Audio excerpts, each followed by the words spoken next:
Well, hey, greetings and salutations, everybody. Welcome back to the channel here for this live stream of Open Mic. It's the show you've been waiting all day for. You don't spend time with your kids. You don't write your mom because you're busy waiting for Open Mic because it's that important. It's so good. There are Put people the pause on your review, Paul. I mean, there might be people scratching their head right now like, See, I think I kind of do that. It's so good to have you guys here and joining us here today for Open Mic, the show where, of course, the mic is open. The floor is yours. What do you guys want to talk about? That is what we are here to discuss on John Campea's Open Mic. And there are two different ways to get a topic or a question that you would like to have on the show. Way number one, if you are watching the show any of the 23 hours during the day when the show is not live, you can send in a question or topic anytime 24/7 using our tip link at streamelements.com/John Campea/tip and send it on in that way. The second way is if you are watching live, you can use the super chat feature to send in a question, a live question. And should your tip question or super chat be appropriate to be used on our show, then we will address those here on the show. And good to have all you guys here. I want to mention this. So today we had Scott Mance, Movie Mance. It was fantastic. Are you kidding me? We had Scott Mance on the show today, and I love Scott. I've known Scott for 9-10 years now, and I've just always adored the dude. He's super so infectious. He's infectious to be around. It's difficult to stay in a bad mood when you're around that level of positive energy that like Scott Mance just exudes. Anyway, so Scott was on the show today, and part of having him on, he's got a new docu-series that's going to be on CW. Scott's the producer of this new docu-series, and I think he's the main host of the documentary as well, called The Greatest Geek Year Ever 1982, right? Anyway, so we invited him to come on to promote this new docu-series, starts airing on CW on July 8th. And he brought a first look clip that nobody else has seen yet. We're the first ones to see a clip from the show. And so we decided that, you know what, since he's showing a clip and we want to help Scott promote this thing, we thought today we will put the video version of the show up on the YouTube channel, which we normally do not do because the John Campea Show is no longer shot as a video show. I mean, we do record it, but we record it as a podcast. So, you know, the production values, all the graphic work, all that kind of stuff is not the same as it used to be. So we don't put it up on the YouTube channel normally. So we put that up, the video version of the show today. And even though right at the top, I put a big pinned comment right at the top saying, hey guys, we're putting up the video version today because Scott was on and we were showing a clip and want to do that. Despite the fact the comment section is loaded with, yes, the video version is back. It's like, no. But I will say this. I'll say I am contemplating maybe bringing the video version of the show back to the main channel. I mean, I would need to see a couple things. I'd want, because we do, again, we no longer make the show as a video show first. We make it as a podcast first. That's what we do it as. And maybe if we put up a couple of video versions of the show and our podcast numbers don't suffer, because our podcast numbers have been going through the roof. They've been great. And thank you to everybody who's been subscribing to the podcast. So if we don't see those numbers go down, and if people understand, listen, we don't put the same energy and effort into that for the video anymore because we make it as a podcast only, maybe I'll consider putting the videos up more and continue to give our director and producer level channel members an ad-free version of the show. I mean, I don't know. It's just all these different things are kind of playing around with and stuff like that. So anyway, yes, if you have not checked it out today, you can go and check out a video version of today's John Campea Show. It's up there on the YouTube channel now with our guest, Movie Mance, Scott Mance. Movie Mance. Go check. Oh, and made Ray happy. Oh. Because we were talking about these movies. Because, you know, Scott, he hangs out with Tom Cruise and all the stars. He does all this stuff. So we were talking about all these movies he's already seen. He's already seen Mission Impossible a couple of times. He's already seen Indiana Jones a couple of times. So we're finished the show today. And me and Scott are talking. Scott's getting ready to leave. And Ray's like, Scott, before you leave, please don't go. before you go, I got to know, have you seen the new Teenage Mutant Ninja Turtles? To which Scott says, yes, I have. No, don't tell him. We're going to have to give that tomorrow on tomorrow's show. No, I'm just playing. Wait, did Scott tell us something? So he's like, did you see it? You could just tell, like, Ray was sweating. Like, once Scott said, yes, I've seen it, Ray started sweating. Like, buckets of sweat. He's so nervous. Review. He's so nervous. So he goes, is it any good? Ray was so scared, so nervous. Yeah. I won't tell you what Scott said, but just let you know that Ray was real nervous. Yeah. And that happened. Yeah. And it's going to be a good birthday, baby. And I kind of was crying a little bit. That's all I'll say. A little bit of crying. All right. Hey, guys, I want to touch on one thing that came across the news wires today before we get to your questions and topics you've sent in. But for some unknown reason, Disney, in all their stupidity, and man, ever since Bob Chapek came over there and infected the place, there's still like piles of stupidity laying around on the floors in the halls of Disney. Still a lot of stupidity over there. The stupidity at Disney, they've decided to make another Tron movie. I don't get this. The last Tron movie they did flopped. It wasn't very good, other than a killer Daft Punk soundtrack. I still listen to a lot of the cuts off that Tron movie. Not very good, but they've decided to do another Tron movie. I mean, a good start. They got Jared Leto, who I think is he's an Oscar-winning terrific actor.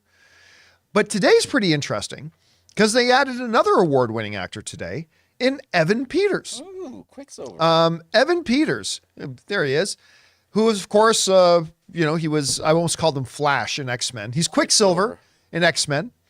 He was in Kick-Ass with the other Quicksilver, Aaron Taylor Johnson. He got nominated. He might have, I can't remember, did he get nominated for an Emmy or win an Emmy for Mayor of Easttown? He either won the award or he was nominated, one of the two. And then, of course, he had the super popular Dahmer that was out there that he starred in. Well, now apparently he and Jared Leto are joining forces for this new Tron movie. Evan Peters. This comes to us from Variety. He did win. He won. So he won the Emmy for Mayor of Easttown. Evan Peters, star of Dahmer, Monster, the Jeffrey Dahmer story, and Mayor of Easttown, is joining Jared Leto in Tron Ares, the third film in Disney's extremely long-lived cyberspace franchise. Joaquin Roning, Maleficent Mistress of Evil, which is a terrible movie, will direct the film from a script by Jesse Wiggletoe. Wiggletoe? Okay. Exactly. Wiggletoe, I guess. Wiggletoe. Production is set for August, an actor strike notwithstanding. Yeah, that start date in August is going to get hit a little bit if there's an actor strike. All right. Listen, again, I'll get it out of the way. I think them making another Tron movie is pure idiocy. I don't know what they're thinking. The last one didn't work. It didn't make them any money. This one's not going to make them any money. But listen, I'll give credit where it's due. These are a couple of really solid actors. These are two award-winning actors, one with an Emmy, one with an Oscar. That's great. The director of the Maleficent movie. All right. Get that for you. It doesn't quite work for me, but maybe other people watching did like Maleficent, and that's great. I want everybody to like every movie they see. So I'm still not really sure why they're doing this and dumping money onto this, but I'd be lying to you if I didn't tell you that having Evan Peters in there doesn't increase my interest, say, a little bit for it. So we'll see. I don't know. Look, Ray, you've never seen a Tron movie. No. Do you want to watch this one? Nope. I didn't think so. There's only one Tron I care about. What's that? Voltron. What? No, I'm not joking. I mean, It's only one Tron I care about. Voltron. What? I thought you knew that was coming. I had no idea that was coming. Dude, I've been waiting for a Voltron movie, a He-Man movie. I thought maybe you'd say Silverhawks Megatron. movie. Come on, man. I thought maybe you'd say Megatron or something. I did not see Voltron coming. Jonathan, have you seen the other Tron movies? Oh, yeah. You got any interest in a new one? I mean, it just depends on where they go with this. I have to see what the trailers look like. You know, I know what it's going to look like visually. And visually, it was stunning, the last one. Oh, it was. So visually, people say the only thing great. good about it was Daft Punk. I think visually was beautiful as well. So I'm not opposed to the world of Tron and like expanding it, but I just didn't like the last one. I love the first one. Yeah, listen, I was excited for the last one. I was straight up super excited about it. I thought it was going to be awesome. And the first time I saw it, I liked it because I was kind of swept up in the music and the visuals. I was like, that was good. And as I started thinking about it, I was like, you know, there was some holes in that story. And, you know, it wasn't really that. And I saw it again. I'm like, oh, okay. And, you know, the marriage of Daft Punk to the world of Tron was like, mwah, chef's kiss, like absolutely perfect. They're not together anymore, so I doubt they'll do the soundtrack for this one, unless something happens and they do, which would be great. I don't know, guys. Are you interested in a new Tron movie? I'd be curious. I'd be lying to you if I said I was. I'm not. But you got Jared Leto, Evan Peters. I don't know. Maybe. We'll see. All right. With that down, guys, let's do what we came here to do, shall we? Which is to take your thoughts, comments, critiques, criticisms, observations, theories, and questions here on the show. So let's get things started by starting with the tip questions that you guys sent in. What do we got up first? Okay, Neil is first. Are you open to Lex Luthor as a villain in the Batman 2? He exploits Gotham State, posing as a savior and mentoring Bruce on wealth. Later, Batman uncovers his true intentions, leading Lex to turn Gotham against him, aiming to seize control of the city. Well, I mean, okay, let's start at the beginning. Would I be open to Lex Luthor being the villain of the movie? Like, forget the fact that you've already seemed to written the movie in your mind. We'll put that aside. Sure. And I'll be honest with you. I kind of like the idea of, in a hero movie, having somebody else's villain in it. That could be interesting, right? Like, I don't want to see Joker versus Superman because, well, that's the, the movie's done. But is he referring to the Batman, the Matt Reeves? Yeah, yeah, like the Matt Reeves one.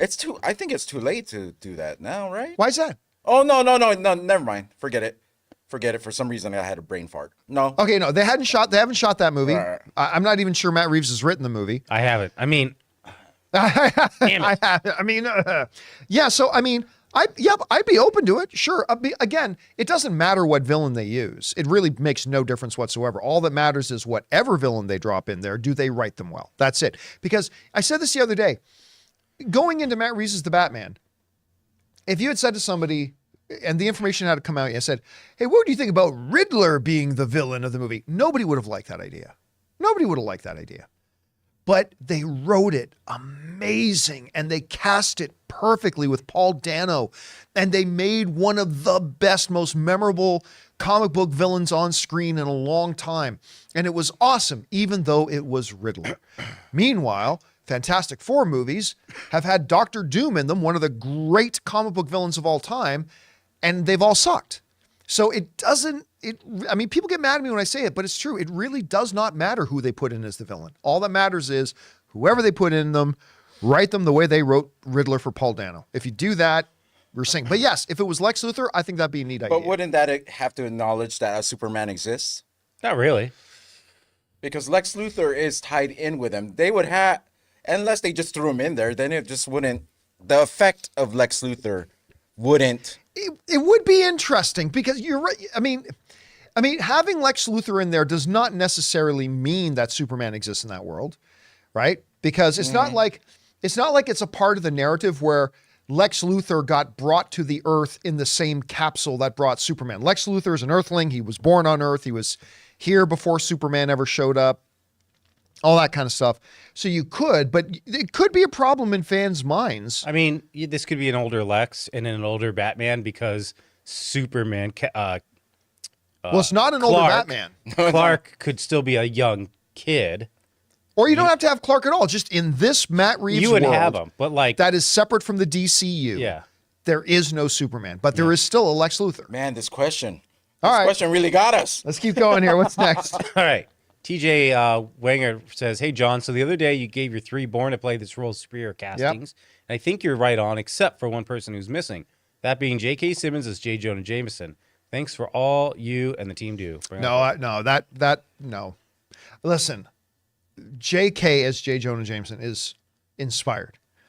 But you can't put somebody on that absolute top level when all they've done is played a bit part.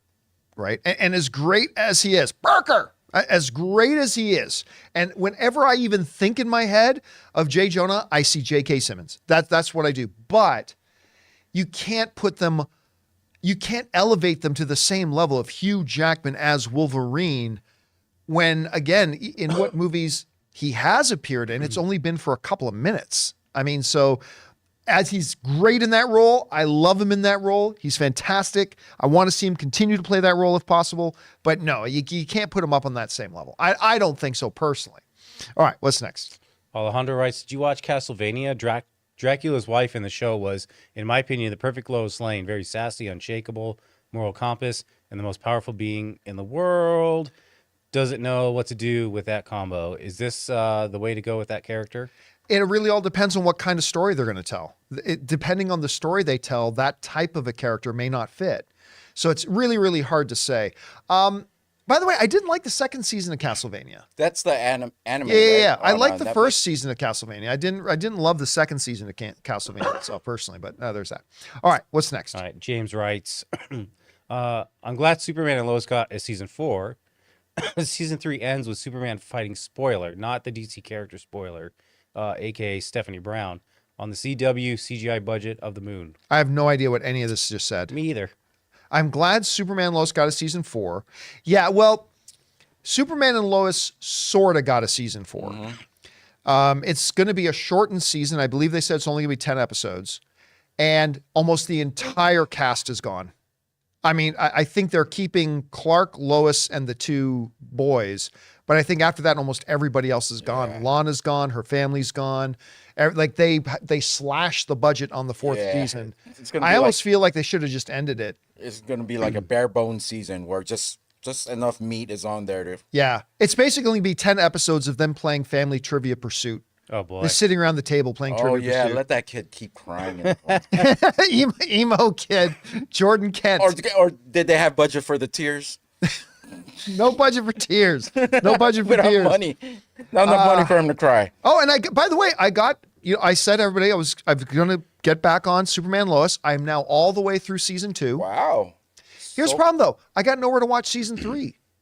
Seasons 1 and 2 are on Max, but season 3 is not on Max. It's probably on the CW app. Maybe. I looked on the YouTube TV app, but it only goes back to episode 9. So it has like episode 9, 10, 11, 12, 34, but it doesn't have anything before that. So I'll have to see if I can find out where to watch it. All right, what's next? All right, the Murdoch Mystery writes, booked my ticket to see Oppenheimer on IMAX 70mm and surprised how quickly tickets were selling until I realized only 30 theaters in the world are playing it in IMAX 70mm. Only 6 here in Canada. Seems like these showings are selling fast. 3 weeks ahead, continues, of the release, which I don't recall happening often in my area. How often do you go out of your way to see a film outside of your usual AMC for a different experience? And do you think this movie will outpace its tracking of 40 to 50 million opening weekend? Very rarely, because my local AMC has my favorite movie theater format, the AMC Dolby Prime. I pick that over IMAX. I pick that over everything. That is my favorite movie theater going experience, is the AMC Dolby Prime. So very rarely. However, I mean, I have gone to great distances to go and watch like a movie I've very excited to see at my home favorite movie theater, which is the Ancaster Silver City, Cineplex Silver City Ancaster, right? Part of Hamilton, Ontario, Canada. And yes, I have driven 2,000 miles to go and watch a movie there because it was a movie that I was really looking forward to. But other than that, not much. Yeah, there's not many IMAX 70mm screens.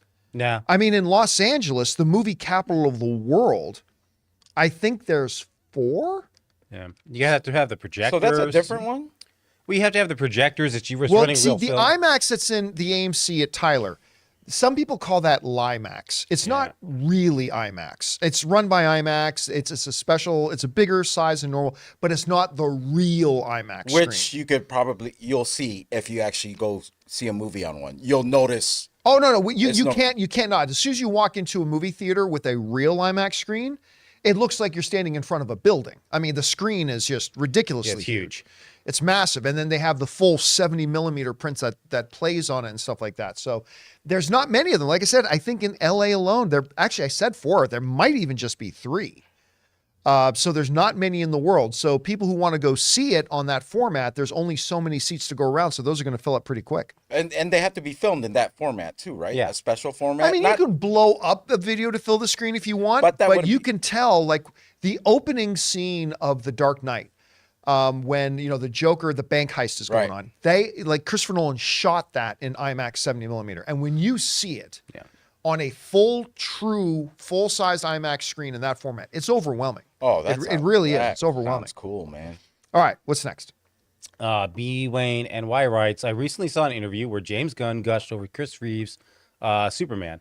I get that same wholesome vibe from Corn Sweat. As for Lois, I was leaning toward Emma Mackey, but Rachel has got Margot Kidder look and vibe, so now it all makes sense.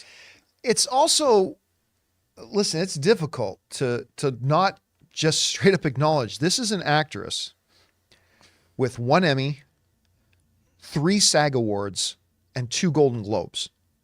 Like, everybody refers to her as a no-name actress. And I get it, because Rachel Brosnahan isn't a household name. But she has an Emmy, 3 SAG Awards, and 2 Golden Globes. So, I mean, she is simply one of the most talent-rich actresses out there today. She's incredible. And that's why, even though I did not see her screen test with David Cornsweet, I know she's going to be bonkers good. I just know she's going to be bonkers good. And I mean, James Gunn is already off to a great start, so I cannot wait. Cannot wait. All right, what's next? Okay, we got Paul who writes, Hey, John, love the show. I usually listen while working using the Pocket Cast app for Android, but since the 23rd, there haven't been any new episodes of the John Campea Show, or since the 24th for Open Mic. Help a working man out. Okay, I think there was some error that week. Yeah, so here's what happened. We announced, in case you forgot, we announced last week that we had just signed up with a new agency that we're really super excited about. There was actually a little bit of a bidding war to get the John Campea Show amongst the different agencies. And as a result of us signing with this new agency, one of the things was we moved the home of our podcast. So the main place that we upload our podcast to changed. So it could be a matter of there's an issue with propagation problems. Like, for example, the podcast is working fine with Apple Podcasts. It's working fine with Spotify. It's working fine on a couple of others. But we have heard from a couple of people on some other third-party podcast apps like Pocket Cast that it hasn't yet updated from the episode on the 23rd. And that might just be a matter of the propagation of the RSS feed going out as a result of us moving main servers. But again, it's working because Apple Podcasts works, Spotify works. So we've got some people looking into that to make sure everything gets up and running again, should be up and running again perfectly for your app. Or if you are somebody who listens to the John Campea Show podcast on another third-party podcast app and it's not working for you the last couple of days, hang in there. We've got people working on it. All right, what's next? All right, Assam with a $20 tip writes, Thank you, Assam. John, it's game day. Right at 12 a.m. on Max, we have the first 2 episodes of Warrior Season 3 coming out. Do you think with the season coming out on Max instead of Cinemax that more people will find the show? And is there a chance you could do a season review? I'm probably not enough people watch it for me to do a season review, to be honest with you. But guys, listen to me. Listen. This show is great. How long have we been waiting for season 3? 3 years? This show is great. And to answer the one part of your question, will more people watch it on Max? Yes, clearly it'll get more eyeballs on it now that's on Max.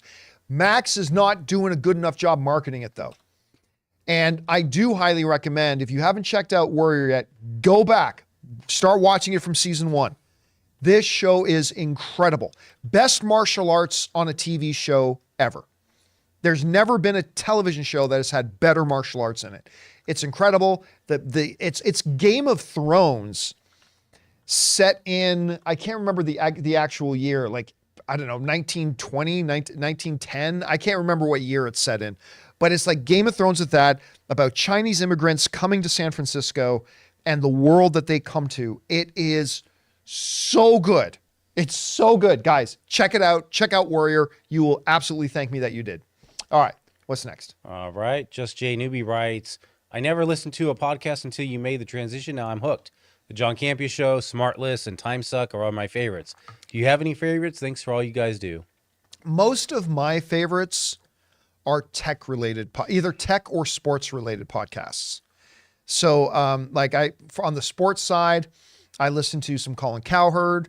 I listen to Pardon the Interruption. So I like stuff like that. On the tech side, I listen to a lot. I listen to a lot of the podcasts on the Leo Laporte Network. So I like listening to Mac Break Weekly, stuff like that. Marquise Brownlee, MKBHD has podcast. So I listen to a lot of that stuff as well. By the way, a good entertainment related one is one of our partner shows, which is Happy, Sad, Confused. The guy, my business manager, producer guy is also the business manager, producer guy of Happy, Sad, Confused podcast, which is an incredible, great podcast. That's a good entertainment one as well. So yeah, those are a bunch of the ones I like to listen to. All right, what's next? Shackle Money writes, "Hi John, what big IP are you surprised hasn't gotten a movie yet? I'm shocked no one announced a Fortnite movie like 4 years ago, and now I think it's too late. Thank you, love the show." I have no idea. No idea. Fortnite would be a terrible idea for a movie. What's that movie going to be about?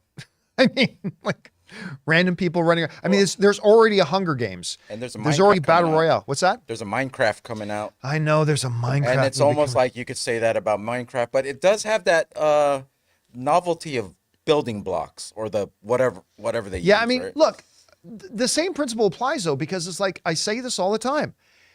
If you got a great idea for a movie and you just wrap it in a skin of some recognizable IP, Lego is a great fun movie.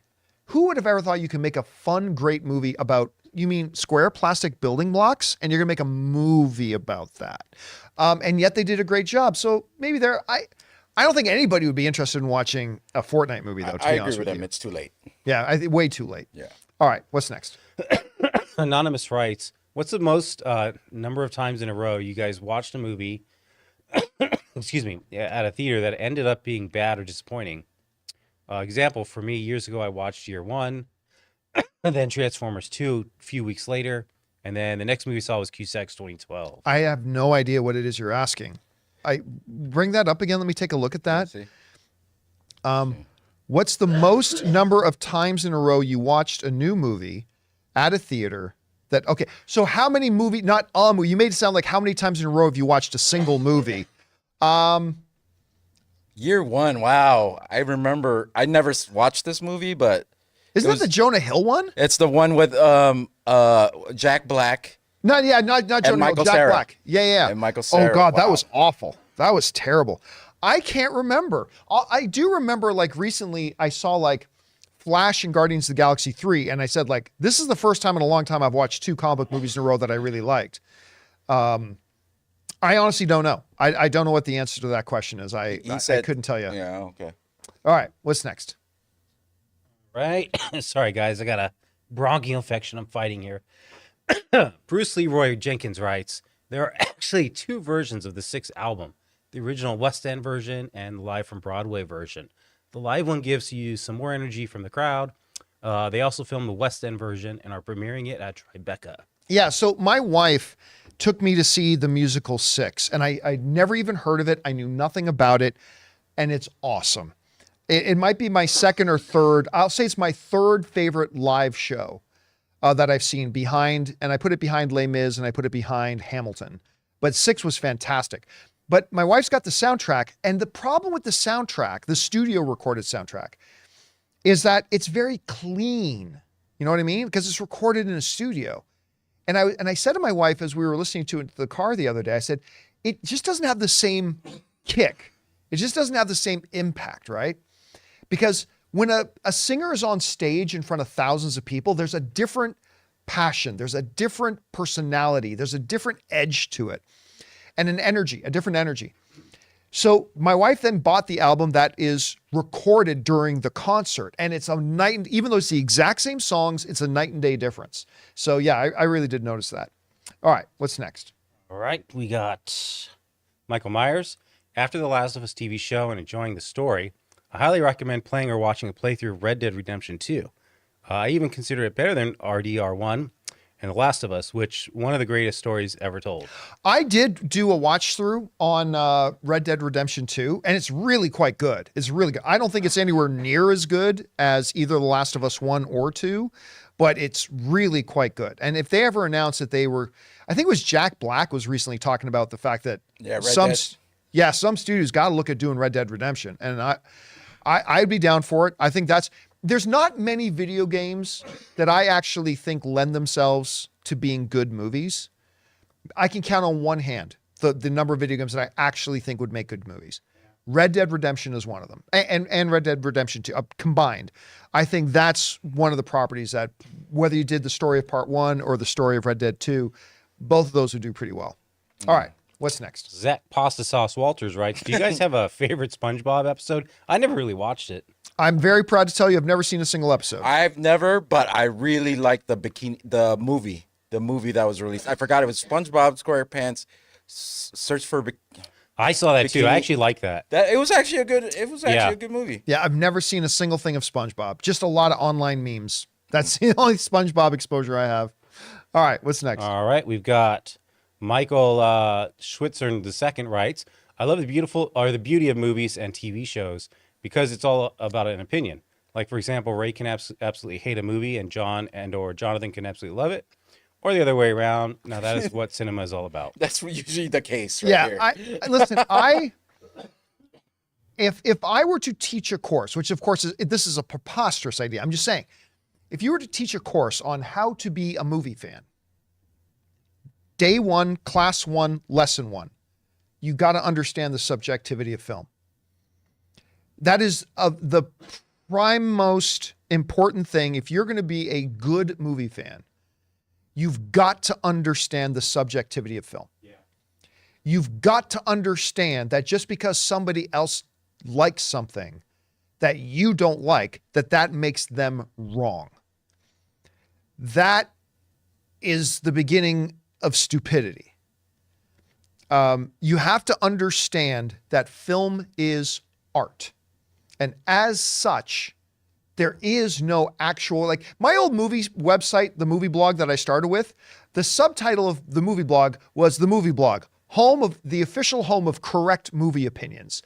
But that was a joke. Like that was just because, you got to understand the subject. It's like with art, is this shade of blue better or is that shade of blue better? In other words, there's obviously no right answer. It's a matter of taste. There's no right or wrong answer. It's a matter of taste. Like the way I know how to tune somebody out and never listen to them is to say, well, that movie's objectively better than this one. Okay, you don't know anything about film or art, so I know not to listen to you about anything. You have to understand the subjectivity of film, which means like if somebody comes up to me and says, I hate Star Wars, I don't get mad about it because like, oh man, that sucks. I wish you liked it, but okay. Film, I say this all the time, is art. And as art, if you put a painting up on a wall and you have 10 people standing around looking at it, those 10 people are going to have 10 different individual experiences with that art because it hits all of us in different ways. And no one way is more or less valid than the next. And so I just get a kick when I hear somebody say, that person doesn't have good movie tastes. Oh, what you're really saying is that person's movie tastes are better or are different from yours, and you think you are the basis test. But you got to understand that. It's the important thing. It's so funny. Me and you could leave a movie, and we will both like it, but you'll bring up these things that we can like it for totally different reasons. Yeah. You'll bring up these things where I something that maybe it bothered you a little bit, and maybe I would have caught that too, or maybe I didn't. Most of the time I don't. But it's like I never remember anything that bothers me if they're like, somewhere in the middle. Like especially if it ends good, I will never remember what bothered me until later on. Yeah. Like you know as soon as we leave. Like you pay what I'm saying is you pay attention a lot more than I do. Well, and there's different things that mean different things to me than they will to you. Right. But like the whole thing, people say, no, John, movies are objective. No, you're stupid. They're not. This is scientific, all right? Anything that is objectively true can be empirically measured, right? The height of this bottle of aviation gin, thank you again, Ryan. The height of this bottle of aviation gin is not subjective. It's not a matter of opinion. It can empirically be measured to say, no, the actual height of this bottle is, 14.3 inches, right? That's empirical, that's measurable, that is definable, that is objective.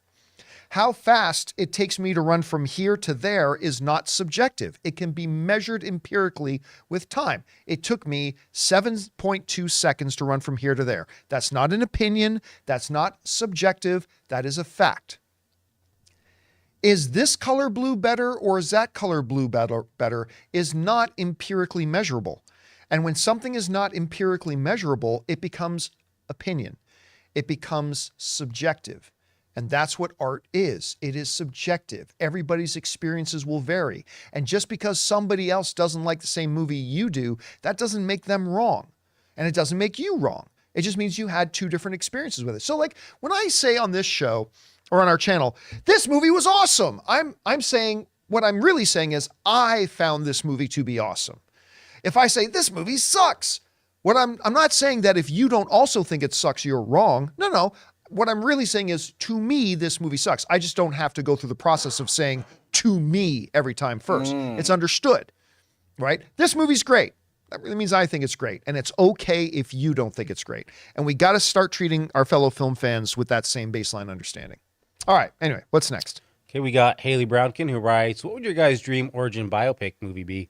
Like how we got Flamin' Hot, Tetris, Dumb Money, Oppenheimer, Beanie Babies movie later this year. I would love the Toys R Us movie. It's hard to say because you don't know what thing has an interesting story behind it. In assuming that all of them have an interesting story behind, which they don't, but assuming they do, I would love an origin story. Two things, and they're both game related. I would love an origin story, three actually. An origin story of Risk, the game Risk, an origin story of the World of Warcraft, and the origin story of Dungeons and Dragons. I would love a great biopic, Gary Gygax, an actual thing about how Dungeons and Dragons came along. I would love that. You got one? Toys R Us. I'm all in for that. That is the best idea. The rise, the fall. Let's do it. All right, what's next? Okay, Daisy Shore writes, John and crew, what movie made you the most pissed off after watching it? Me, it was the Disney Pinocchio remake last year. Like, it felt like Disney didn't have any of the balls to change or add something new to that movie whatsoever. I was so pissed. Again, whenever you're doing a movie and an IP, you're in a no-win situation. If you deviate, people bitch and complain that you deviated.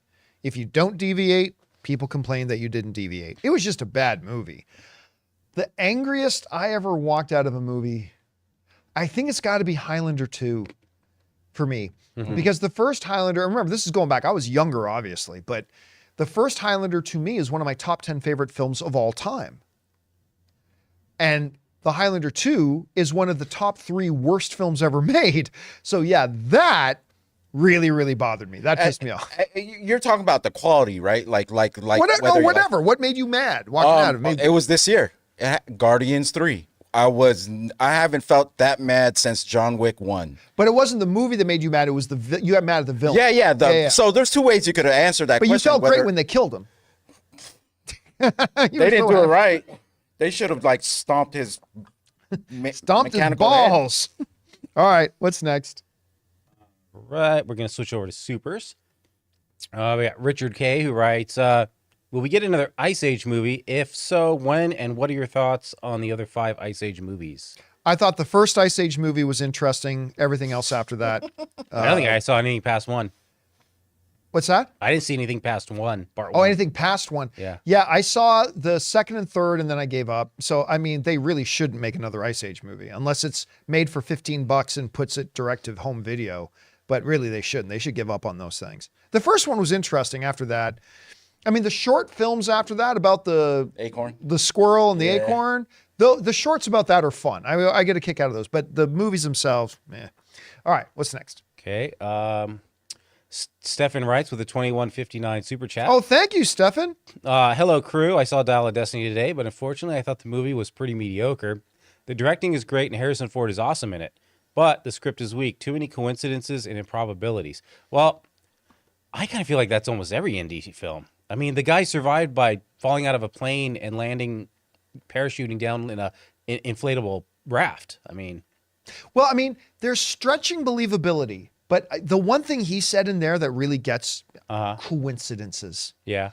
It just so happens that this was there, or it just so happens. Like, you want to make it like, okay, come on, a real human guy could not jump from that building to that building. Okay, you're stretching believability a little bit, but it's the coincidences. It just so happens, like, that part kind of stuff really gets to me. And look, I'm glad. Thank you for sharing your experience with the movie. I really hope I love it. I hope I do. I've been looking forward to this for a while. It's Harrison Ford's last go round, all that kind of stuff. Scott Mance was on the show today. He's seen it twice already, and he liked it. He thought it was good. So I think it's good. I don't know. I just thought of something. What's that? If we go to Indy tomorrow, Yeah. and I hate it, Yeah. will the news that I got today that I was so happy about be in jeopardy? Oh, I don't think that matters. I don't think that matters. I know. I don't think it matters at all. What he said about it was like really specific too. Yeah. All right, guys, listen, we still have more to do, but before we keep going on with the questions, we're going to take just a second to thank the sponsor of today's episode, my mobile service provider, and they should be yours, Mint Mobile.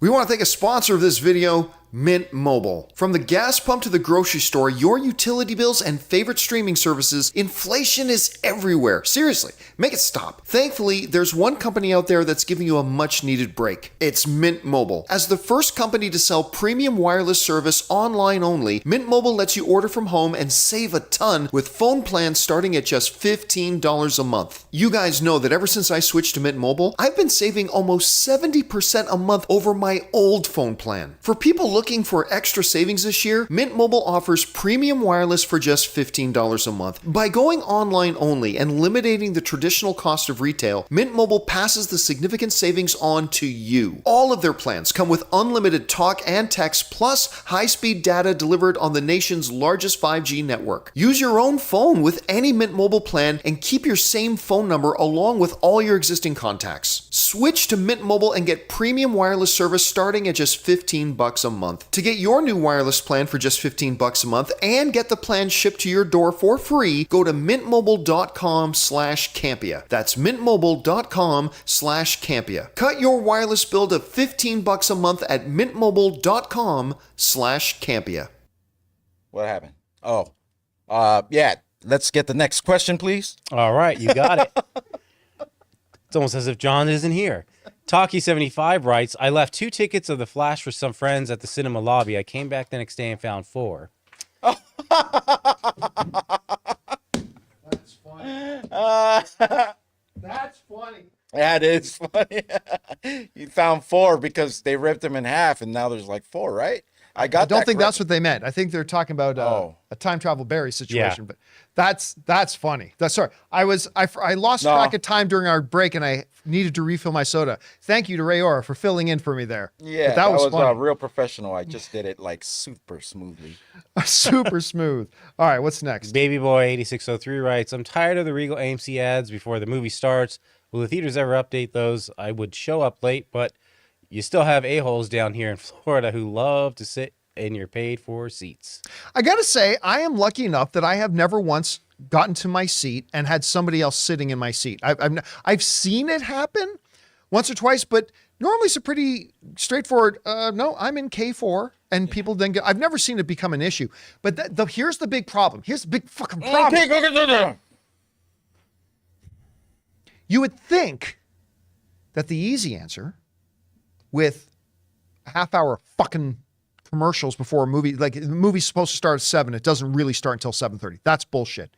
Hey, idiotic, moronic, stupid as fuck movie theater owners. You're supposed to be giving your audience a good, pleasant movie-going experience, and you're off to the wrong fucking foot when you make everybody sit in their asses and watch trailers for 30 minutes for a seat that they fucking paid for. Anyway. The real frustrating part about that is that every once in a while, when, by the way, Harvey Knox is saying the movie trailers pay the bills. No, they don't.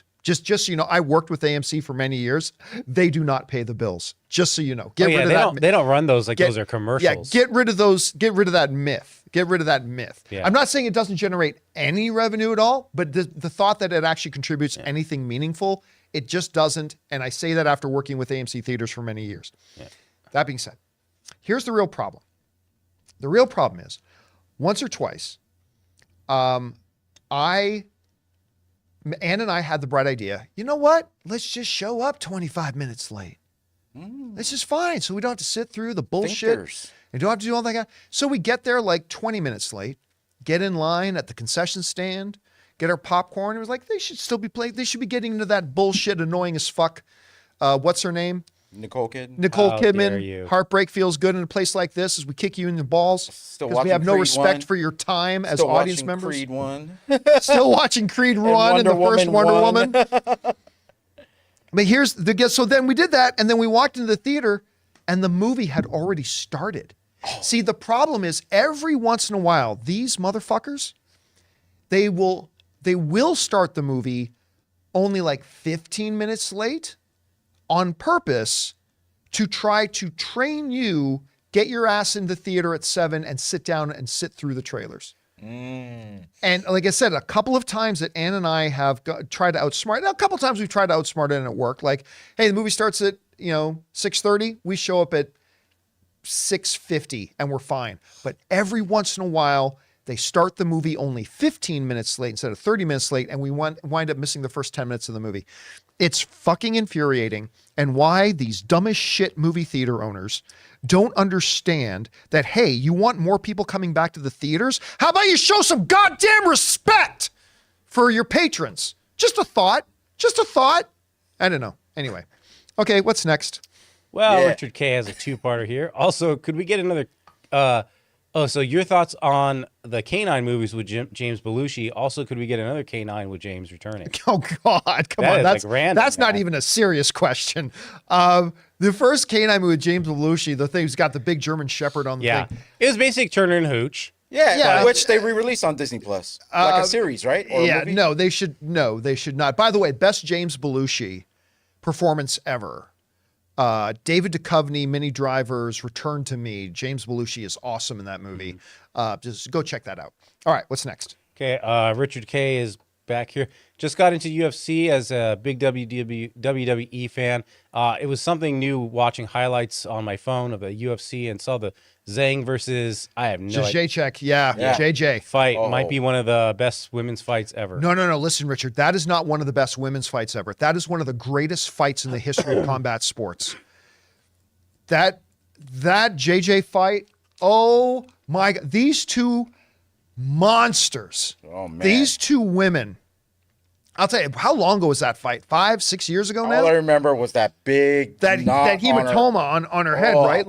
Like you didn't even recognize JJ after that fight. Yeah. But these two women stood in that octagon and threw bomb after bomb. There you and go. just, It works. man, they stood in the pocket like freaking gladiators and they left everything in that way. And JJ, she ended up with this welt on her head that came out about this far and was unrecognizable. And these two women, it is not just easily the greatest women's fight of all time.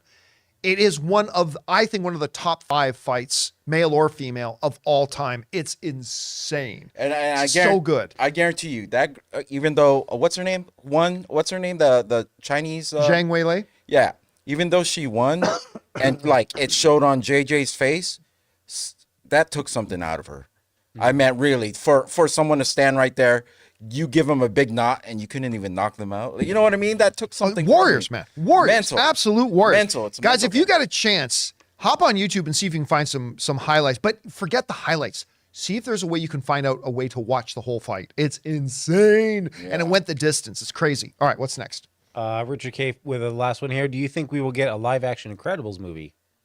Sorry, live action what? Incredibles. Yeah, it's called Fantastic Four. Oh yeah, there you go. That's about it. So no, there will not be a live action Incredibles movie. All right, what's next? Jay Bling writes, do you think James Gunn will hold off on having lesser known DC character movies in the DCU until the DCU is well established, a la MCU Guardians? They got the Creature Commandos coming. Yeah. Now, granted, that's animated. Fair enough.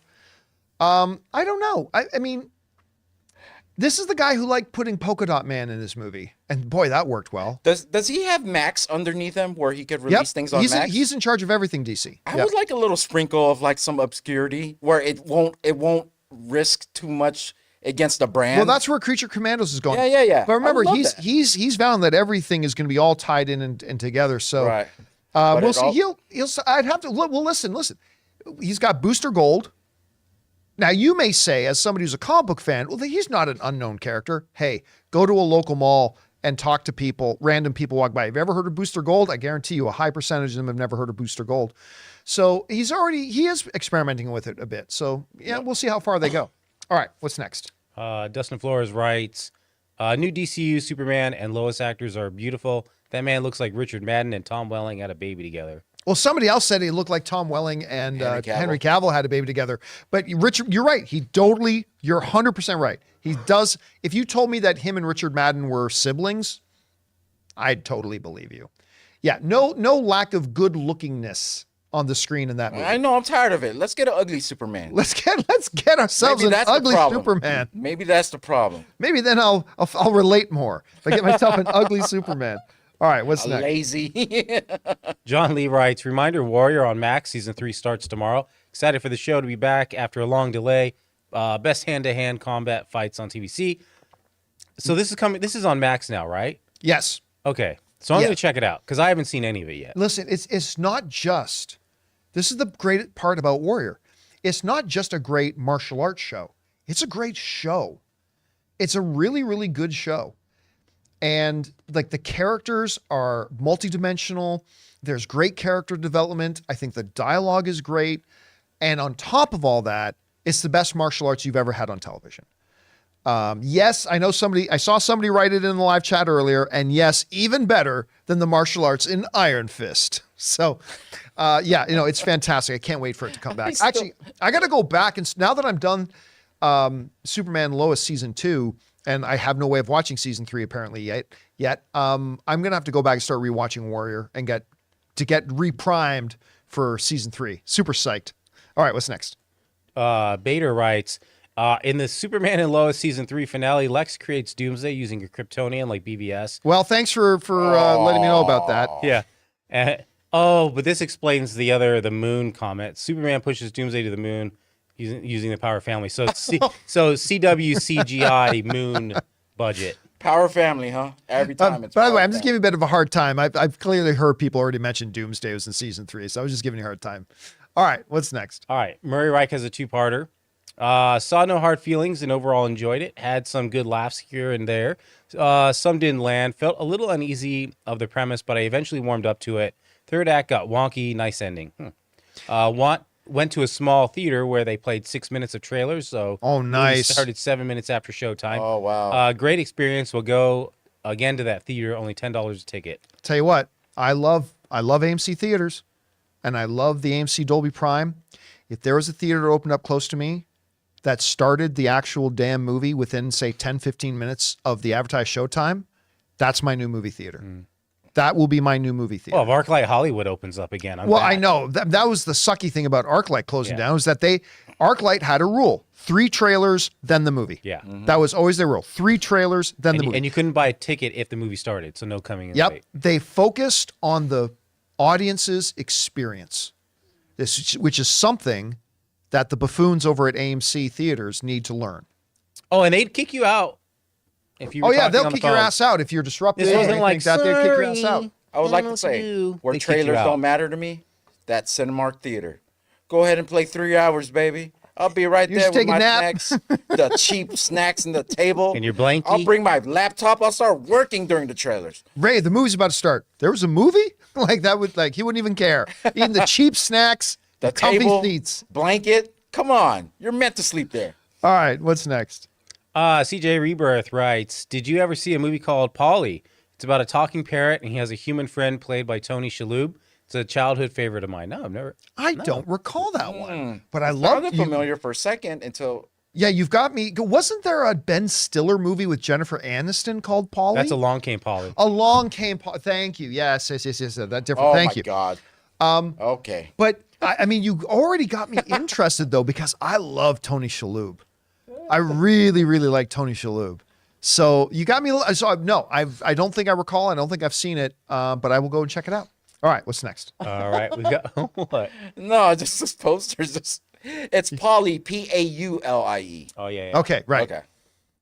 Tevin Camo writes, I highly recommend Flamin' Hot. It's a great movie. I love the father's help with work scene. Very emotional. Oh, I loved it. I need to love finish Flamin' it. Hot.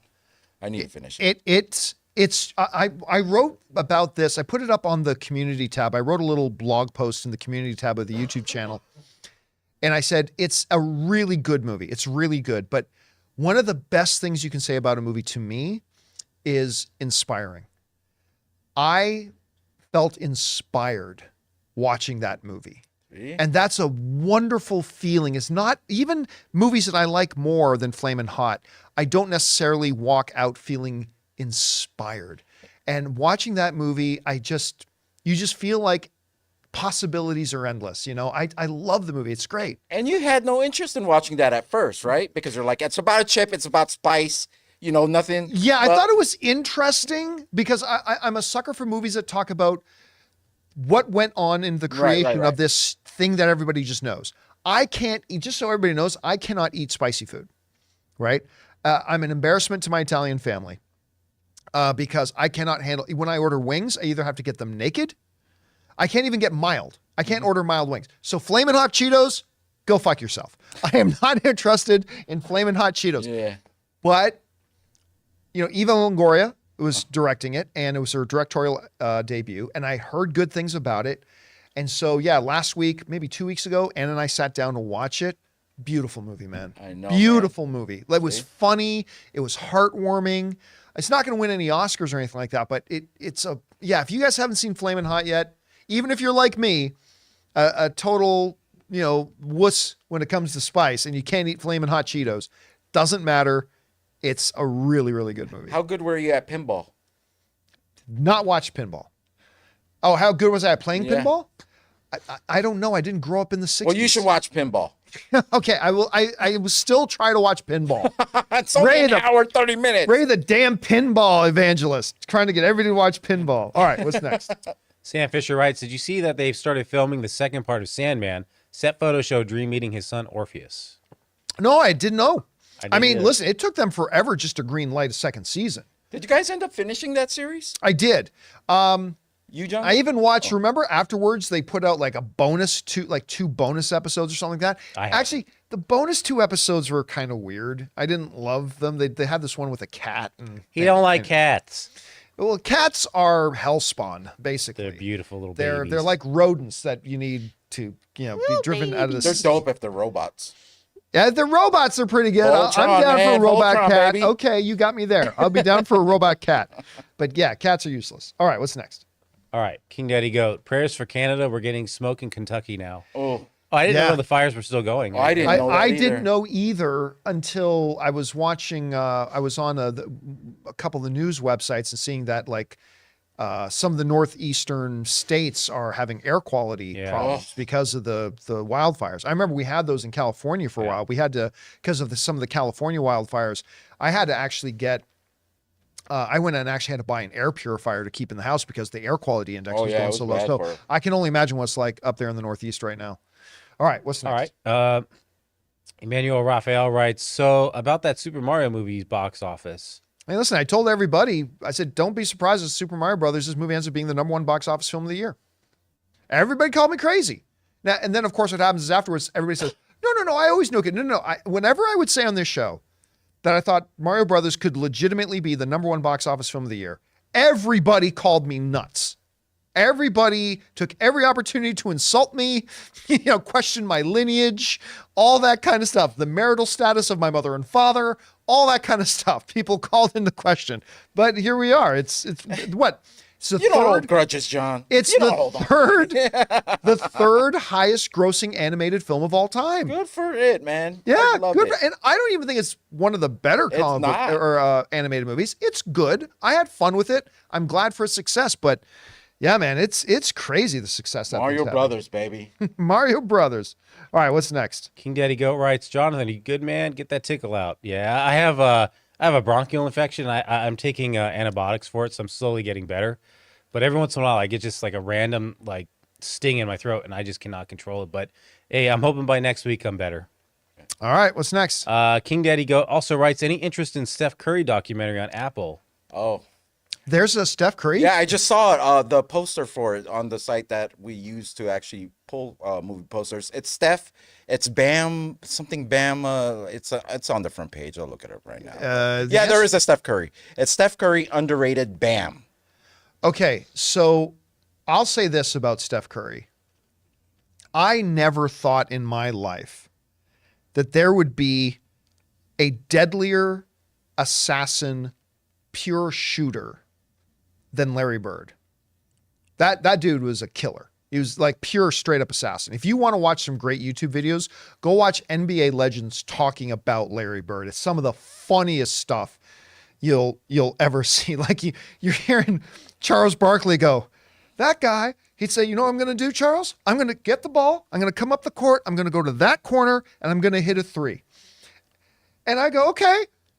And that son of a bitch would do it. It's crazy. I never thought we would see a deadlier assassin, pure shooter than Larry Bird. Steph Curry's the guy. And I don't even like the Golden State Warriors. So he's always, whatever team he's playing against, I'm usually cheering for the other team. That guy is a freak of nature.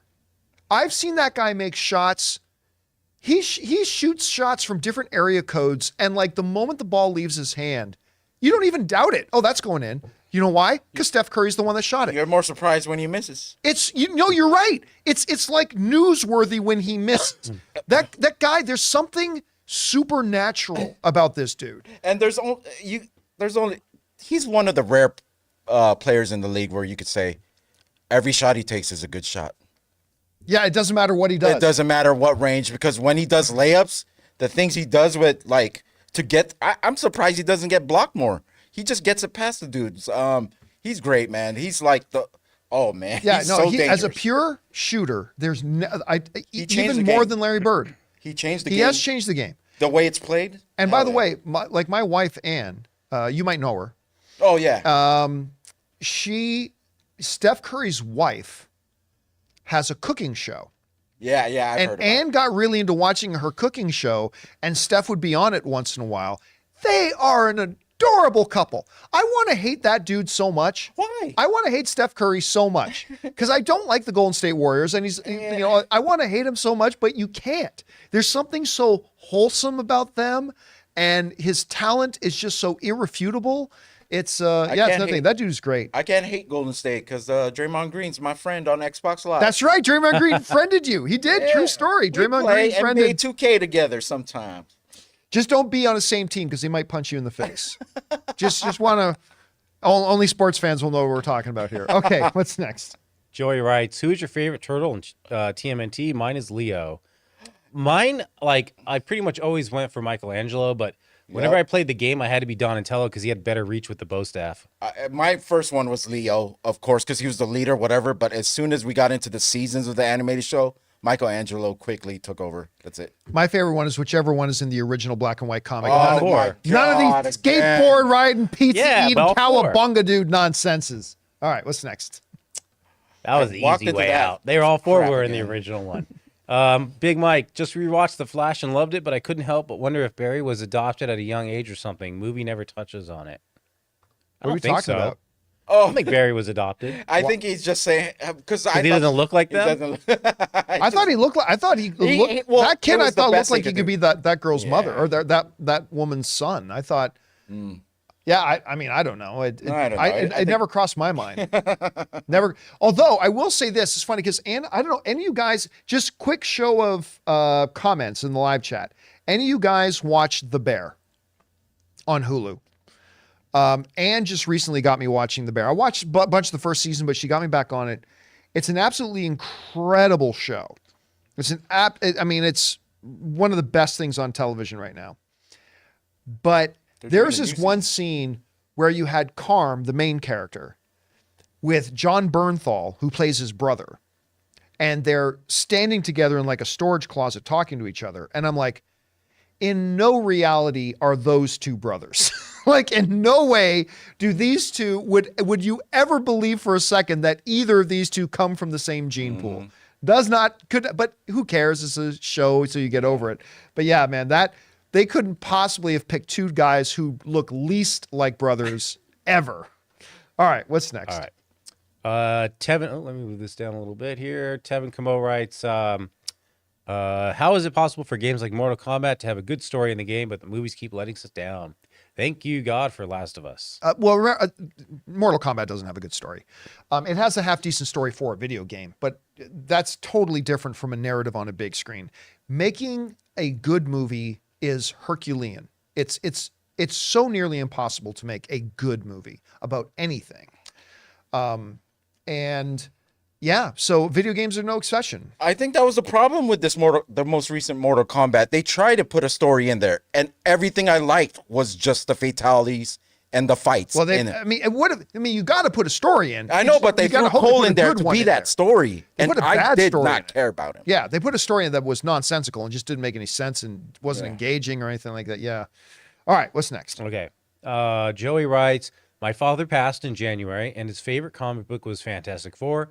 I'm sad he won't have a chance to see the film. Oh. He was also excited for MI7 and Dune. He also loves Spider-Verse and wish he saw Across the Spider-Verse. Well, Joe, I'm really, really sorry to hear about your dad, man. That's heartbreaking. Mm-hmm. I'm sorry to hear about that. But it sounds like you and your dad bonded over movies, which is really pretty cool. I've lost people in my life, and it's so funny. And not everybody is like this, but it's so funny for me because when I lose somebody in my life, I am instantly, nothing makes me think of them more, reminisce about them more, be reminded of them more than the movies we shared together and the movies we watched together. I often tell the story about my best friend growing up, Brendan, and he passed away a few years ago, and now you can't mention the Michael Keaton Batman movie without me thinking of Brendan. So whenever I think of Brendan, I just think about him and me as kids taking the bus downtown Hamilton. So it sounds like you and your dad had a real connection over movies. And I think that's pretty awesome. That's pretty great. All right. And is that it? That's all. And that'll do it, guys, for today's installment of Open Mic. Thank you so much for being here and making this little show a part of your day. Hey, big special thank you to all you guys who sent in the tip questions, the super chats, not only because you gave us great fun things to talk about, but you also supported our channel and all of us involved here. Thank you guys so very much for your support. Don't forget to come on back and join us again tomorrow. So for the three of us in the studio, Ray Ora, Jonathan Voico, my name's John Campea, and until next time, my friends, bye-bye.